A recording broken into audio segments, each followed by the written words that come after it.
Pagi hari ini kami datang menghampiri tahta-Mu ya Bapa. Kami mau menikmati hadirat-Mu. Kami rindu terus menikmati hadirat-Mu Yesus. Kami mau meninggikan Engkau pagi hari ini. Semua anak muda rindu meninggikan Engkau pagi hari ini.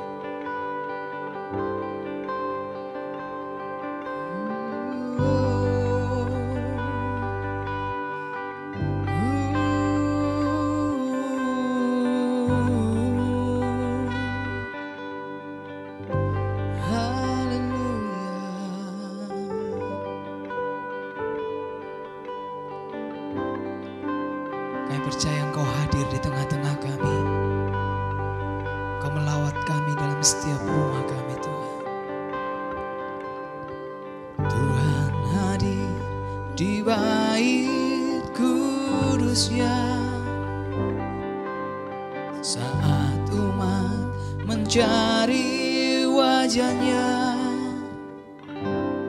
berseru, berdoa, bersujud menyembah dan menikmati kehadiran-Nya. Tuhan mau dekat dengan umat-Nya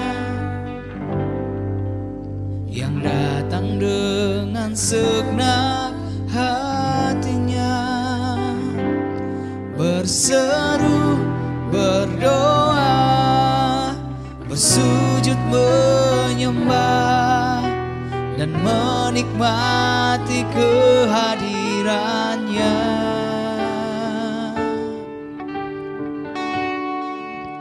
Hadirat-Mu memenuhiku, hadirat kudus-Mu penuhi bait-Mu, dan ku tersungkur menyembah-Mu. Yang ku nampak hanya kemuliaan-Mu. Tuhan hadir di bait kudus-Nya. Tuhan hadir di bait kudus-Nya saat umat mencari wajah-Nya, berseru, berdoa, bersujud menyembah dan menikmati kehadiran-Nya. Tuhan mau dekat dengan umat-Nya yang datang dengan segenap hatinya, berseru, berdoa, bersujud menyembah dan menikmati kehadiran-Nya. Hadirat-Mu memenuhiku, hadirat kudus-Mu penuhi bait-Mu, dan ku tersungkur menyembah-Mu. Yang ku nampak hanya kemuliaan-Mu. Hadirat-Mu, hadirat-Mu memenuhiku, hadirat kudus-Mu penuhi bait-Mu, dan ku tersungkur menyembah-Mu. Yang ku nampak hanya kemuliaan-Mu.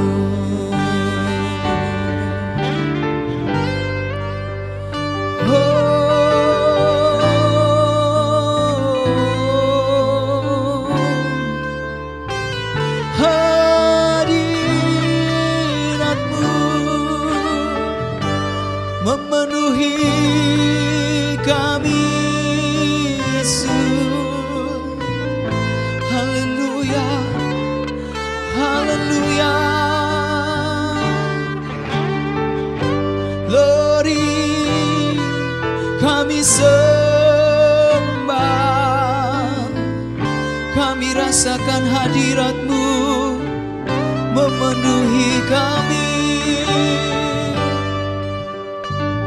Haleluya.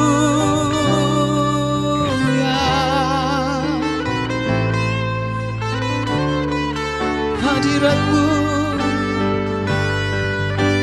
oh hadirat-Mu memenuhiku.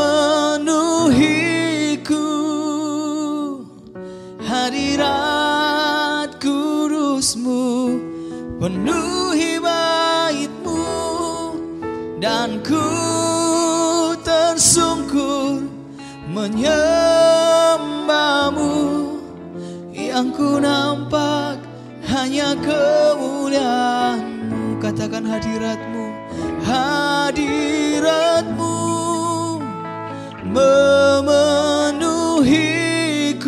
Hadirat kudus-Mu, hadirat kudus-Mu penuhi bait-Mu, dan ku tersungkur menyembah-Mu.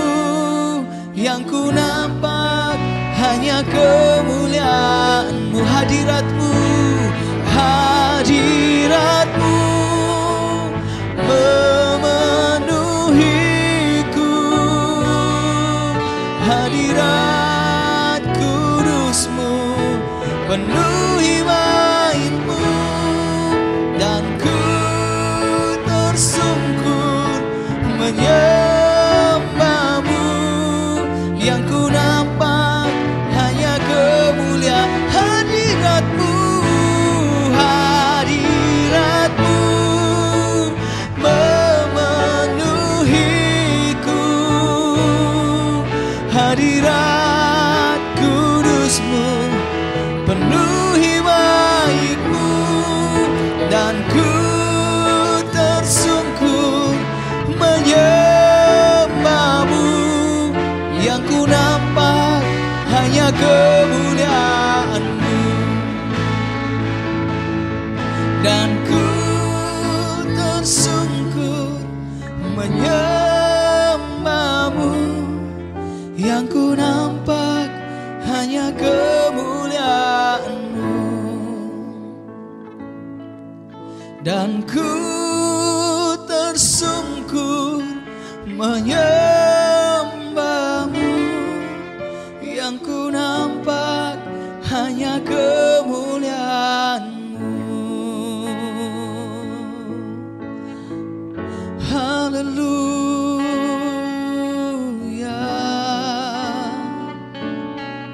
Hanya kemuliaan-Mu. Kami tersungkur menyembah-Mu. Ku nampak kemuliaan-Mu, Tuhan. Pagi hari ini Tuhan, kami membawa hidup kami. Kami tersungkur menyembah-Mu. Kami menyembah-Mu. Engkau hadir dalam setiap tempat kami berada, Tuhan. Tuhan ada hadir di tengah kami. Oh, kami sembah. Haleluya, haleluya. Glory,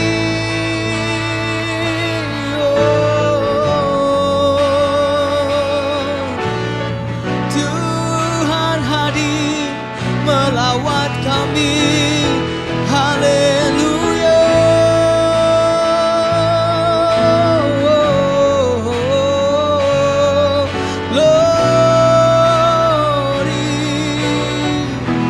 Kami sembah, kami sembah, kami puji Engkau, Yesus.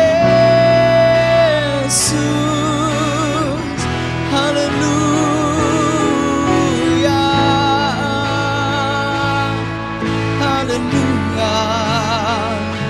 Oh, glory,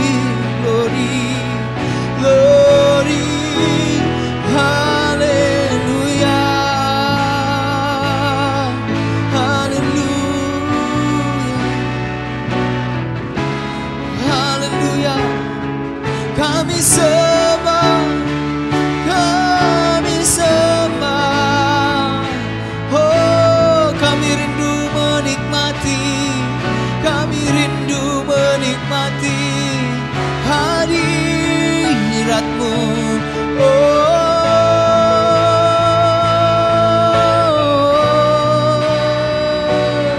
Kami rasakan hadirat-Mu Tuhan. Kami rasakan kekudusan-Mu melingkupi kami. Oh, sungguh ada ketenangan dalam hadirat-Mu.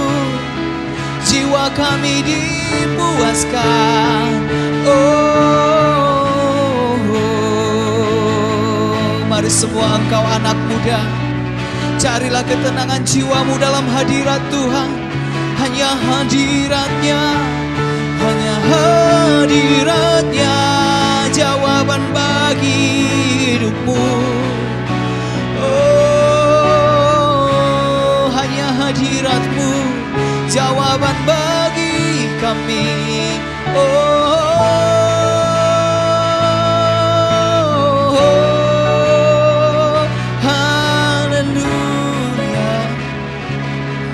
Haleluya. Oh,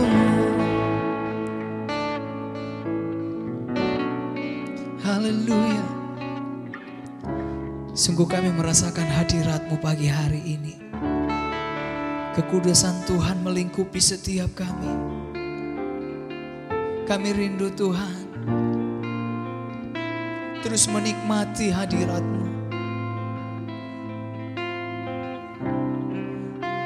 Hadirat-Mu, hadirat-Mu Yesus.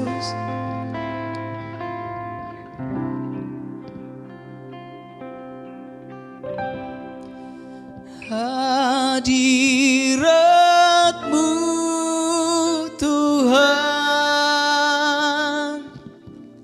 ku rasakan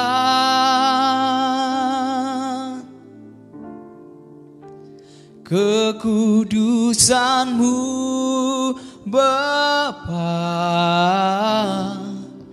penuhiku. Oh, ku rindu selalu diam dalam bait-Mu, menikmati kasih anugerah-Mu. Katakan hadirat-Mu. Hadirat-Mu Tuhan, ku rasakan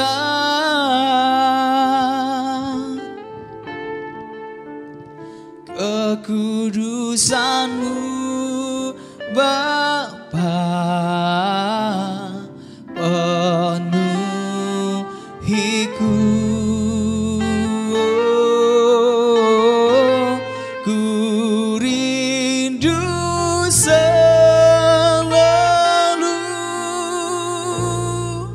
diam dalam bait-Mu, menikmati kasih anugerah-Mu. Hadirat-Mu, hadirat-Mu Tuhan, ku rasakan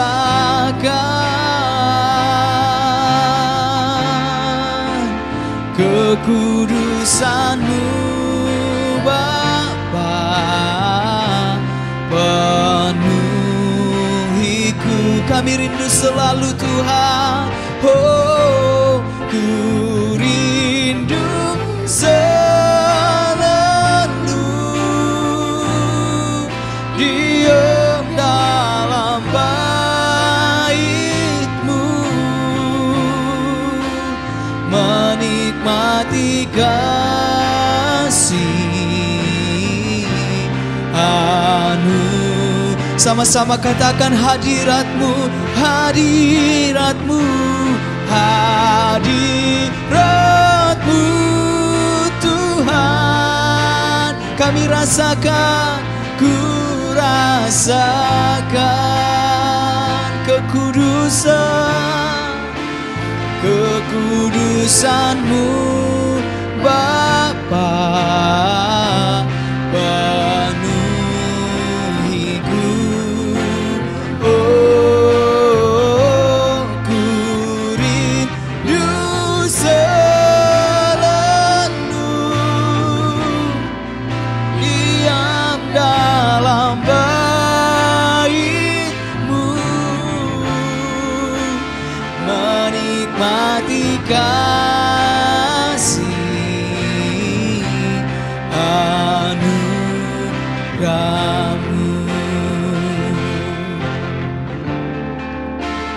menikmati kasih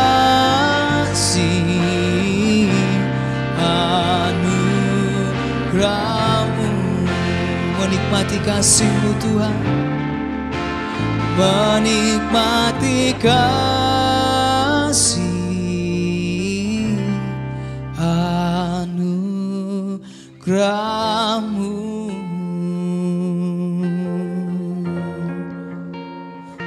Terima kasih Tuhan.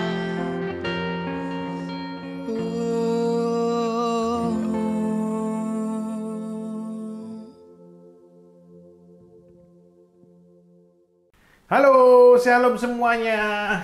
Senang sekali loh, benar-benar senang sekali bisa ketemu kalian melalui ibadah online ini. Saya percaya sekali ya, saya sangat percaya sebentar lagi kita bisa ketemu offline. Kalau kita bisa ketemu offline, wah itu suatu kebahagiaan yang luar biasa. Dulu waktu sebelum ada pandemi ini, kalau kita mau buat kebaktian offline atau kita mau buat sebuah acara yang kita bisa ketemu bareng-bareng itu kadang-kadang kan aduh capek ya, ketemu lagi, ibadah lagi, ketemu lagi, ibadah lagi gitu kan. Tapi sekarang ini kita itu kalau ibadah online ini selama hampir kita 1 tahun ini kita ibadah offline, itu selalu kita berpikir aduh kapan ya kita ini ibadahnya bisa ketemu lagi, bisa saling tatap muka, nggak online lagi gitu kan. Nah itu menjadi cita-cita kita semua tentunya, betul? Kita sudah kangen jalan-jalan, kita sudah kangen ke mall, kita sudah kangen keluar kota sama teman-teman, ya kan. Kita mungkin juga tahun lalu kita nggak ada retreat, ya kan. Yang biasanya kita setiap tahun selalu ada retreat, baru tahun 2020 kemarin itu kita nggak ada retreat.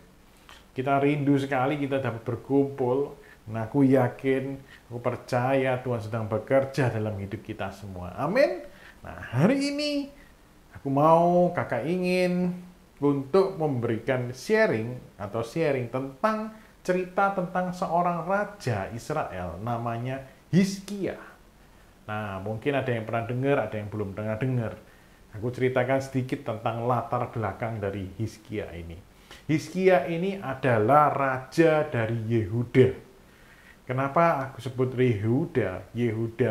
Jadi pada saat itu sebetulnya kerajaan Israel itu terbagi menjadi 2. Kok bisa jadi kedua ini? Kenapa bisa menjadi 2? Kalau kita flashback ke belakang, ke generasi sebelum Raja Hizkia, itu ceritanya berawal dari Raja Daud. Ketika itu Raja Daud menjadi raja yang sangat luar biasa, diberkati Tuhan. Dia menjadi raja agung, dia dianggap sebagai pendiri kerajaan Israel pada saat itu. Dia digadang-gadang menjadi bapak orang Israel, menjadi raja yang luar biasa. Nah, kemudian Daud mempunyai seorang anak, namanya siapa? Salomo. Nah, Salomo inilah yang menggantikan Daud menjadi raja Israel pada saat itu. Raja Salomo diberkati Tuhan sangat luar biasa. Mungkin ada yang ingat berapa jumlah istrinya?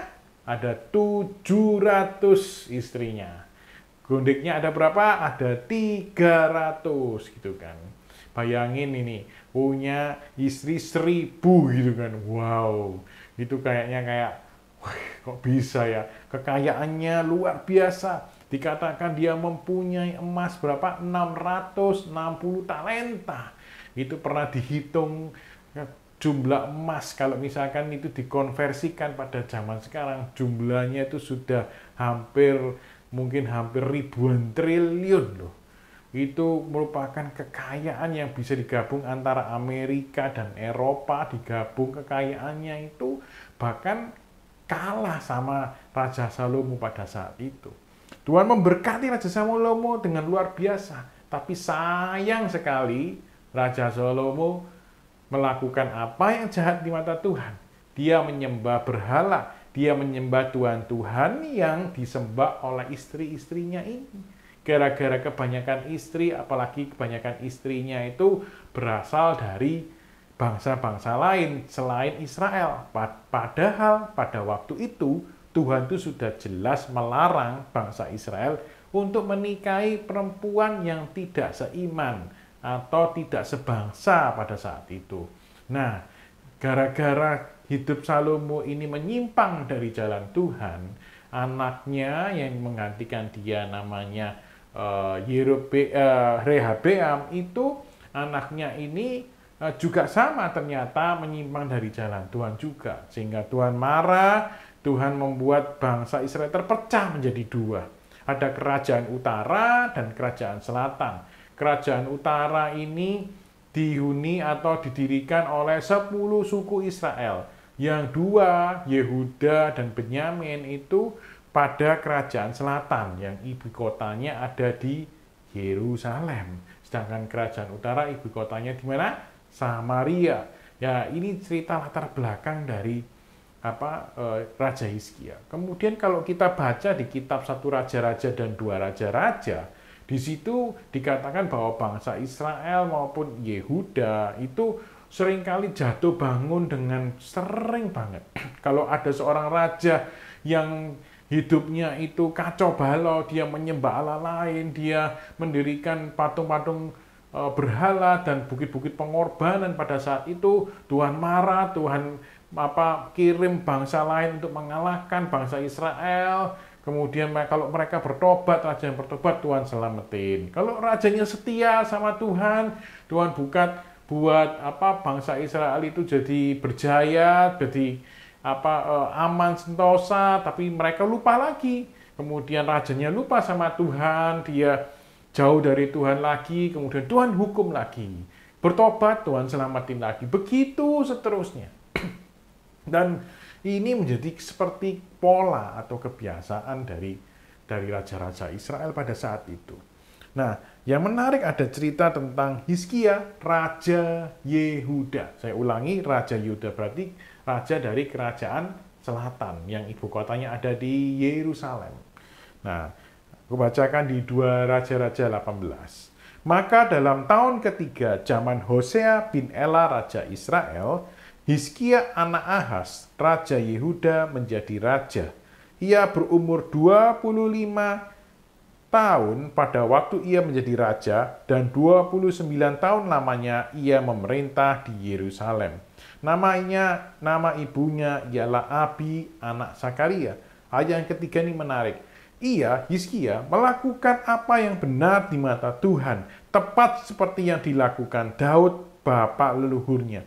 Dialah yang menjauhkan bukit-bukit pengorbanan, dan yang meremukkan tugu-tugu berhala, dan yang menebang tiang-tiang berhala, dan yang menghancurkan ular tembaga yang dibuat Musa.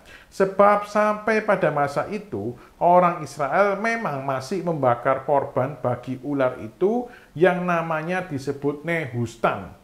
Ia percaya kepada Tuhan Allah Israel, dan di antara semua raja-raja Yehuda, baik yang sesudah dia maupun yang sebelumnya, tidak ada lagi yang sama seperti dia. Ironis sekali ya. Bahkan Tuhan di Alkitab dicatat bahwa raja-raja setelah Daud ini nggak ada yang seperti Hizkia. Setianya itu nggak ada. Nanggung yang lain setianya sama Tuhan itu. Ia berpaut kepada Tuhan.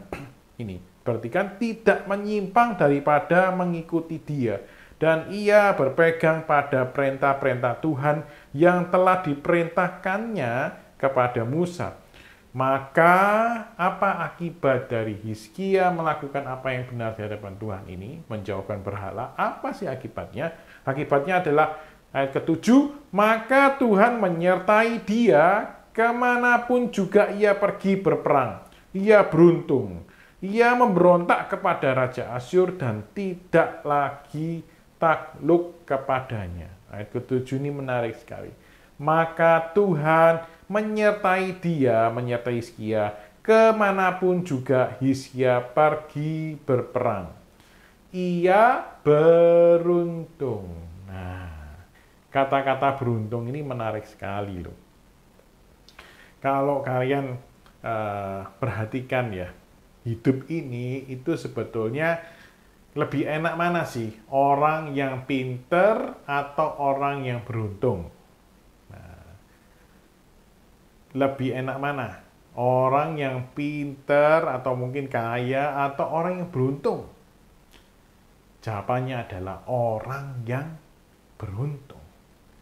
Kalau namanya beruntung ini nggak bisa dikatakan, nggak ada teorinya loh guys. Nggak ada istilahnya rumusnya jadi beruntung itu seperti apa. Seperti apa sih beruntung? Nggak ada sama sekali. Itu seringkali kita kalau beruntung ini biar kita ini mungkin orangnya nggak pinter, nggak kaya, bahkan orangnya mungkin ya bisa dikatakan orangnya ini biasa-biasa banget. Tapi kalau beruntung, wah apapun yang dikerjakannya itu bisa berhasil. Nah itu definisi beruntung. Apapun yang dikerjakannya berhasil, walaupun dia nggak pinter.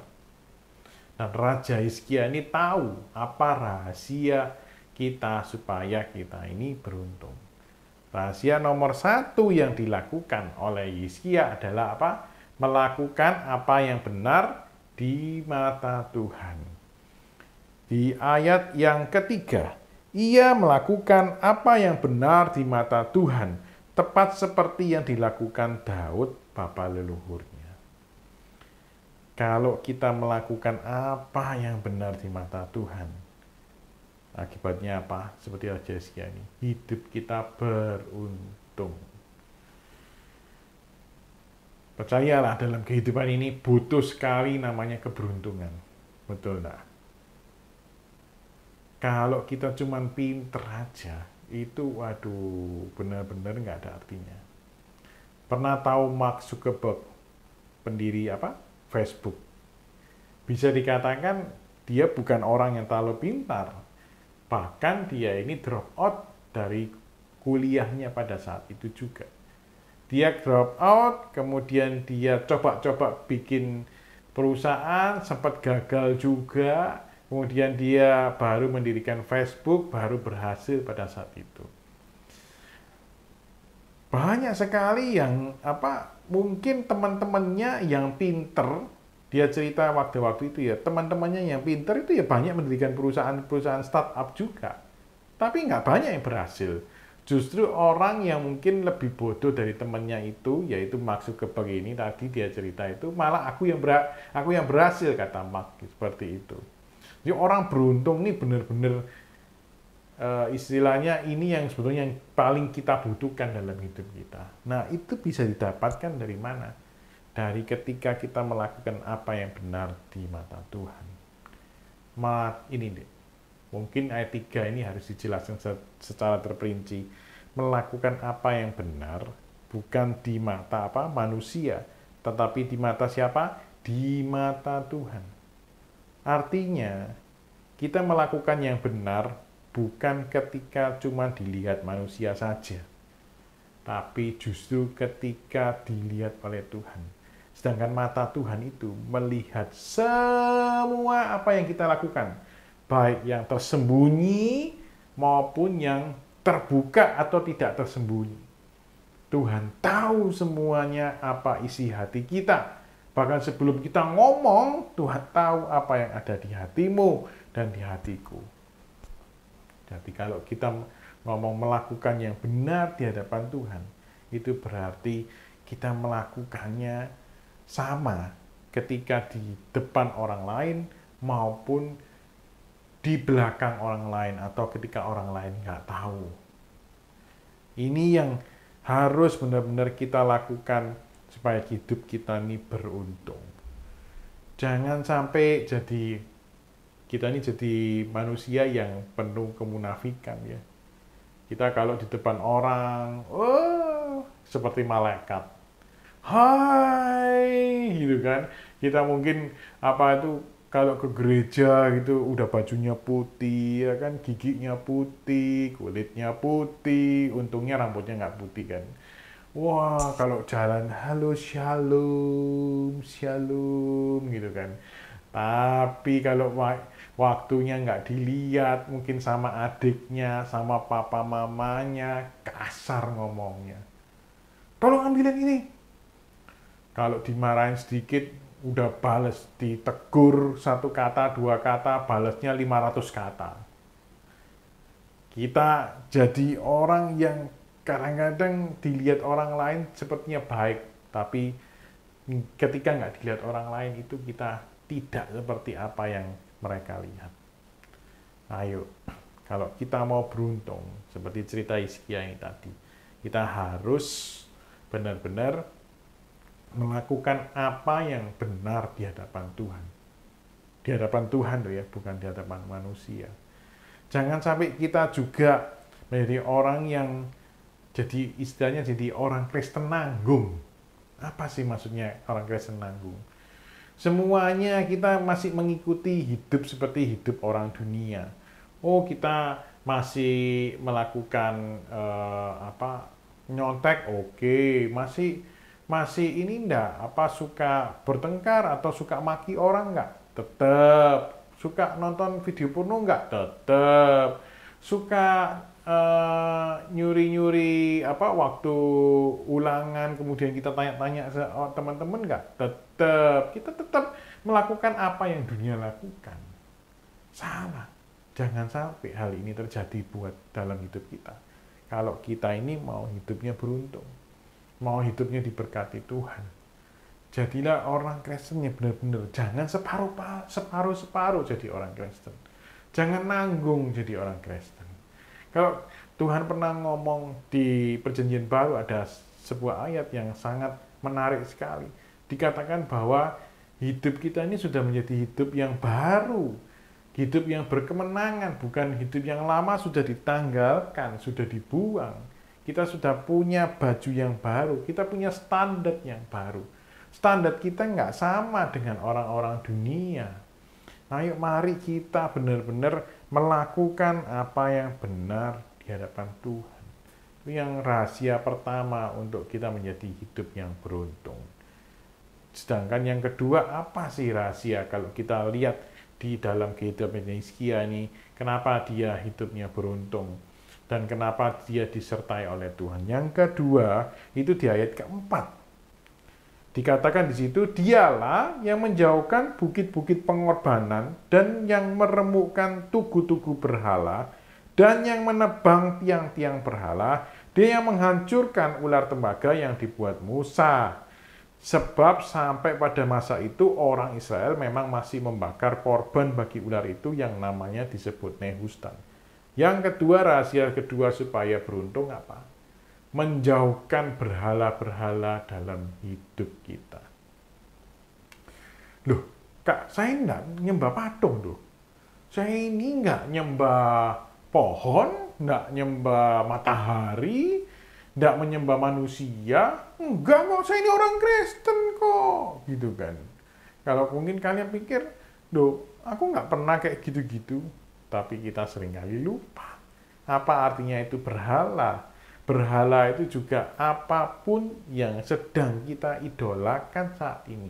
Apapun yang menghabiskan waktu kita paling banyak dalam hidup ini.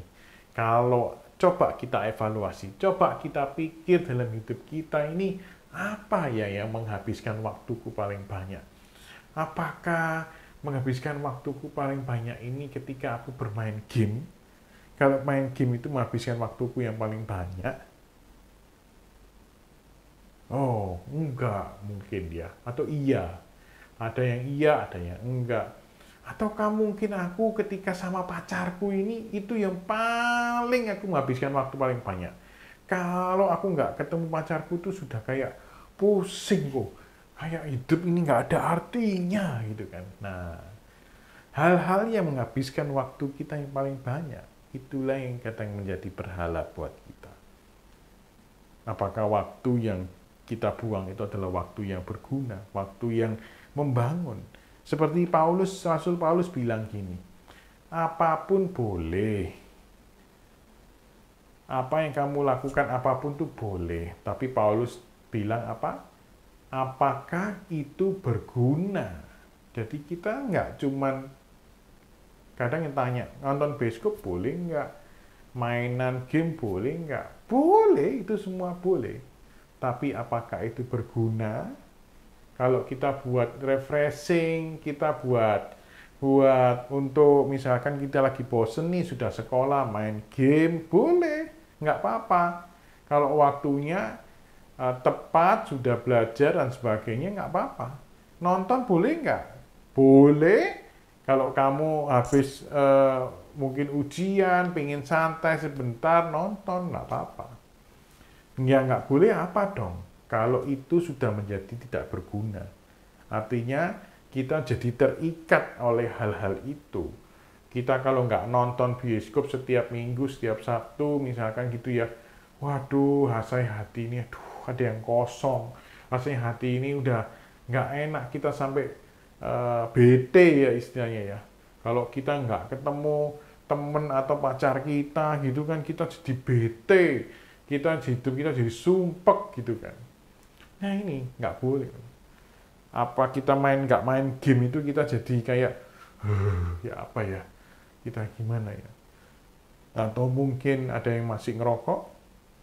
Kalau kita nggak ngerokok tuh waduh nggak enak, mulut ini rasanya pahit semua, nggak enak gitu kan, kata yang bilang gitu. Aku pengen rokok, nggak bisa lepas aku. Nah ini apa, jangan-jangan hal-hal yang ada dalam hidup kita, yang kita sering lakukan itu sudah menjadi tidak berguna dalam hidup kita. Hati-hati ya, kita harus benar-benar koreksi. Tuhan itu paling benci kalau diduakan. Jangan sampai ada berhala dalam hidup kita. Apakah uang kita atau harta kekayaan orang tua kita menjadi berhala buat kita? Itu yang kita agung-agungkan, itu yang kita bangga-banggakan, atau mungkin kegantengan kita, atau mungkin kepintaran kita, atau mungkin relasi kita. Oh, aku punya konco-konco sip-sipku, koncoku suge-suge, temanku kaya-kaya gitu kan, ganteng-ganteng, ayu-ayu gitu kan, cantik-cantik ini. Nah, itu semua sia-sia. Tuhan dan paling Tuhan benci adalah sampai itu menjadi berhala dalam hidup kita. Jangan sampai ya. Ayo kita koreksi, kita evaluasi apa sih Tuhan. Kita mungkin doa, minta Tuhan tunjukkan apa yang menjadi berhala dalam hidupku Tuhan. Tuhan, aku mau buang berhala-berhala itu. Aku mau hancurkan berhala-berhala dalam hidupku Tuhan. Terima kasih Tuhan. Aku percaya Tuhan sudah menunjukkan pada kami apa yang menjadi berhala dalam hidup kami. Kemudian yang ketiga, yang terakhir, apa sih yang rahasia ia beruntung itu? Ayat yang kelima di 2 Raja-Raja 18 ayat yang kelima. Dikatakan gini, Hizkia percaya kepada Tuhan Allah Israel, dan di antara semua raja-raja Yehuda, baik yang sesudah dia maupun yang sebelumnya, tidak ada lagi yang sama seperti dia. Kata kuncinya adalah ia percaya kepada Tuhan. Bukannya gini, ia percaya kepada tentaranya yang besar. Ia percaya kepada kekayaannya yang luar biasa. Ia percaya pada kegantengannya. Ia percaya pada fisiknya yang kuat. Ia percaya pada kudanya yang perkasa, tentaranya yang hebat. Bukan. Tapi dikatakan bahwa Hizkia percaya kepada Tuhan Allah Israel. Kalau hidupmu mau beruntung, hidup kita mau beruntung, satu hal yang terakhir ini yang penting juga, bahwa kita harus percaya 100% kepada Tuhan. Jangan ada Tuhan yang lain dalam hidup kita. Kita harus percaya, mempunyai iman. Kita harus nggak boleh ragu dalam hidup kita. Kita nggak percaya sama Tuhan. Kalau Tuhan sudah janji, aku akan memelihara kamu. Kita nggak boleh khawatir lagi. Loh, kok gimana aku caranya nggak khawatir? Aku punya masalah yang berat kok. Aku punya masa depanku ini rasanya suram. Masa depanku ini nggak tertolong lagi kok. Jangan. Tetap percaya sama Tuhan. Tuhan sedang bekerja dalam hidupmu. Tuhan sedang ingin memulihkan hidupmu sekarang ini. Benar-benar harus percaya, punya iman 100% sama Tuhan. Jangan ragukan Tuhan. Kalau mungkin ada yang saat ini juga berkata bahwa Tuhan ini jahat, Tuhan ini tidak merhatikan aku, Tuhan ini nggak adil dalam hidupku. Kenapa aku ini yang mengalami hal ini? Kenapa bukan orang lain? Aku ngelihat itu loh kok, orang itu tuh jahat, orang itu tuh nggak percaya Tuhan. Kenapa kok lebih beruntung dia daripada aku? Jangan aku ini begini. Stop ngomel itu. Stop, jangan mengatakan hal itu lagi. Tuhan sangat menyayangi kita. Tuhan itu sangat memperhatikan kita. Dia punya rancangan yang luar biasa dalam hidup kita. Di Yeremia dikatakan masa depan kita ini yang sudah Tuhan rancang, bahkan sejak dalam masa kandungan di ibu kita. Tuhan itu begitu sayang. Kalau seorang papa, kita sering ada doa Bapa kami kan, Bapa kami yang ada dalam surga. Kita menyebut dia Bapa. Bapa itu apa sih? Papa. Adakah seorang papa yang jahat pada anaknya? Kalau anaknya minta roti dikasih batu, ada? Ayo coba sekarang ke papamu. Pa minta roti. Ya dikasih roti. Nggak mungkin kamu minta roti, Pa, minta roti. Dikasih batu. Ini sini ayo makanan. Gitu kan. Nggak mungkin. Seorang papa yang paling jahat sekalipun, berandalan, preman, atau apa ya, pembunuh bayaran, atau apa misalkan gitu.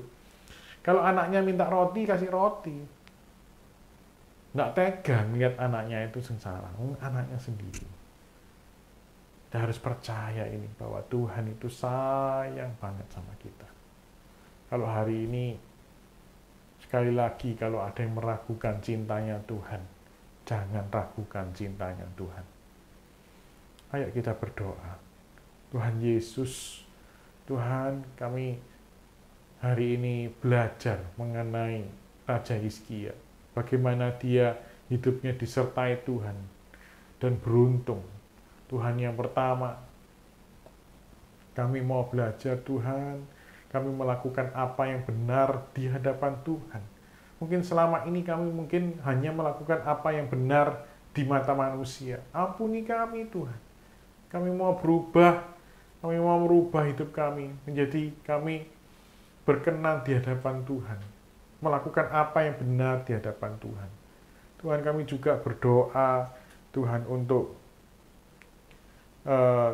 kami juga mau belajar Tuhan, untuk kami ini menjauhkan berhala-berhala, idol-idol dalam hidup kami Tuhan. Hanya Engkau yang menjadi Tuhan kami, menjadi idola kami dalam hidup kami. Terima kasih Tuhan Yesus. Yang ketiga Tuhan, kami mau belajar untuk percaya 100% sama Tuhan. Nggak mau meragukan cintanya Tuhan. Nggak mau lagi Tuhan meragukan tujuan Tuhan dalam hidup kami. Seringkali kami ngomel, seringkali kami bahkan mengatakan, buat apa aku hidup? Oh, Tuhan ini nggak adil. Tuhan ini nggak sesuai dengan apa yang aku bayangkan. Jangan. Mulai hari ini kita harus benar-benar percaya sama Tuhan. Terima kasih Tuhan buat firman-Mu yang mungkin singkat ini. Tapi kami mau belajar untuk lebih percaya sama Tuhan. Kami menjauhkan berhala-berhala dalam hidup kami. dan kami mau melakukan apa yang benar di hadapan Tuhan. Terima kasih Tuhan Yesus, terima kasih. Di dalam nama Tuhan Yesus kami berdoa dan mengucap syukur. Amin. Ubah hatiku seputih hatimu, setulus salibmu, kasihmu Tuhan.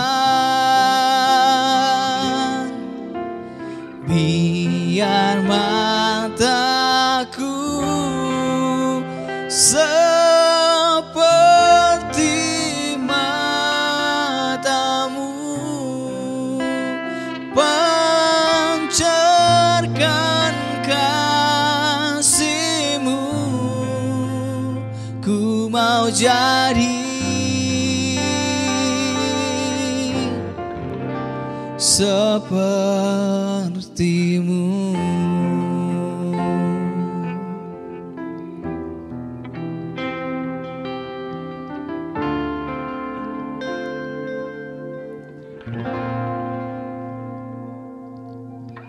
Bapa kau setia, takkan meninggalkan,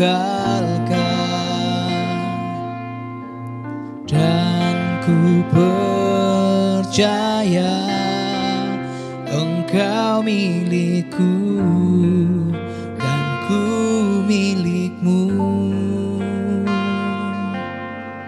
Kerinduanku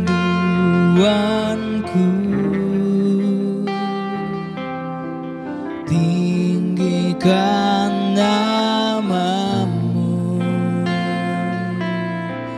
karena ku tahu Engkau dalamku dan ku dalammu. Ubah hatiku seputih hatimu, setulus salibmu, kasihmu Tuhan. Biar mataku seperti matamu, pancarkan kasihmu. Ku mau jadi ubah hatiku, ubah hatiku seputih hatimu, setulus salibmu, kasihmu Tuhan. Biar mataku seperti matamu, pancarkan kasihmu. Ku mau jadi sepertimu.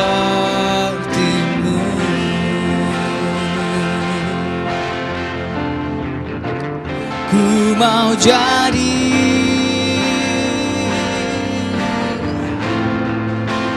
ku mau jadi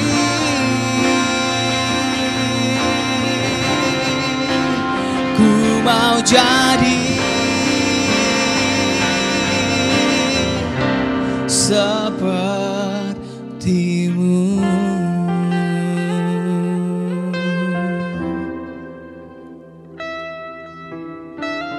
Jadi sepertimu. Yesus.